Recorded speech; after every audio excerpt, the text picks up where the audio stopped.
एके दिवशी एक श्रीमंत व्यापारी कामानिमित्त गावी जात होता. पावसाळा होता. मुसळधार पाऊस पडत होता आणि रस्त्यावर अनेक ठिकाणी खड्डेच पाण्याने भरले होते. वाटेत अचानक कारचा बिघाड झाला. व्यावसायिकासोबत कोणीही नव्हते. त्याने गाडी रस्त्याच्या कडेला उभी केली आणि वाहनाची वाट पाहू लागला. मात्र जोरदार पाऊस आणि वादळामुळे रस्ता निर्मनुष्य झाला होता. जसजशी संध्याकाळ जवळ आली तसतशी व्यापारी काळजी करू लागला. तेवढ्यात त्याला एक गरीब माणूस सायकलवरून जाताना दिसला. रस्त्याच्या कडेला त्याच्या गाडीत बसून त्याने सायकलस्वाराला थांबवायला हाक मारली आणि कुठेतरी कार मेकॅनिक सापडेल का असे विचारले. सायकलस्वाराने सांगितले की इतक्या पावसामुळे त्याला कुठेही मेकॅनिक सापडणार नाही. हे ऐकून व्यापारी काळजीत पडला. तेव्हा सायकलस्वार अतिशय नम्रपणे म्हणाला, भाऊ, तुमची इच्छा असेल तर तुम्ही आजची रात्र जवळच बांधलेल्या देवाच्या घरी आराम करू शकता. तिथे तुम्हाला राहण्यासाठी सर्व सोयी मिळतील. व्यावसायिकाने होकार दिला आणि विचार केला की आज रात्री मंदिरात राहून दुसऱ्या दिवशी सकाळी गाडी दुरुस्त करण्याचा मार्ग सापडेल. सायकलस्वाराने त्याला सायकलवर बसवले आणि निघाले. काही वेळाने दोघेही एका छोट्या घरासमोर पोहोचले. सायकलस्वाराने दरवाजा ठोठावला तेव्हा एका महिलेने दरवाजा उघडला. व्यावसायिकाला उद्देशून सायकलस्वार म्हणाला, ही माझी बायको आहे.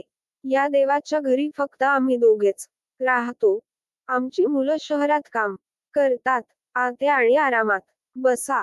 थोड्याच वेळात सायकलस्वाराच्या बायकोने गरमागरम चहा आणि नाश्ता आणला. रात्रीचे जेवणही शिजवू लागले. व्यावसायिकाला सर्व काही खूप चांगले वाटले, पण त्याला एक गोष्ट समजली नाही की सायकलस्वार आपल्या घराला देवाचे घर का म्हणतो.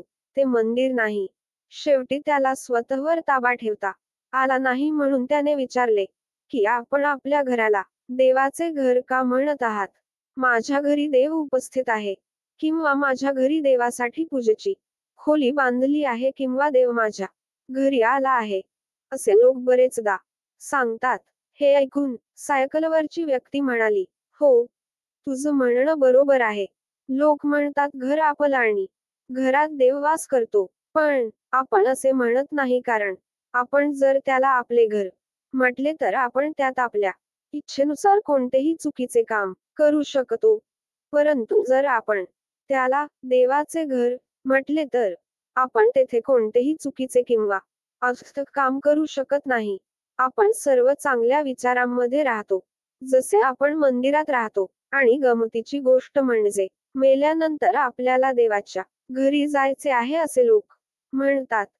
त्या दृष्टिकोनातून पाहिले तर आपण जिवंत असताना देवाच्या घरी राहण्याचा आनंद मिळतो. व्यापारी अशा सुंदर कल्पनेने खूप प्रेरित होऊन त्याने आपल्या घराला देवाचे घर म्हणायचे ठरवले.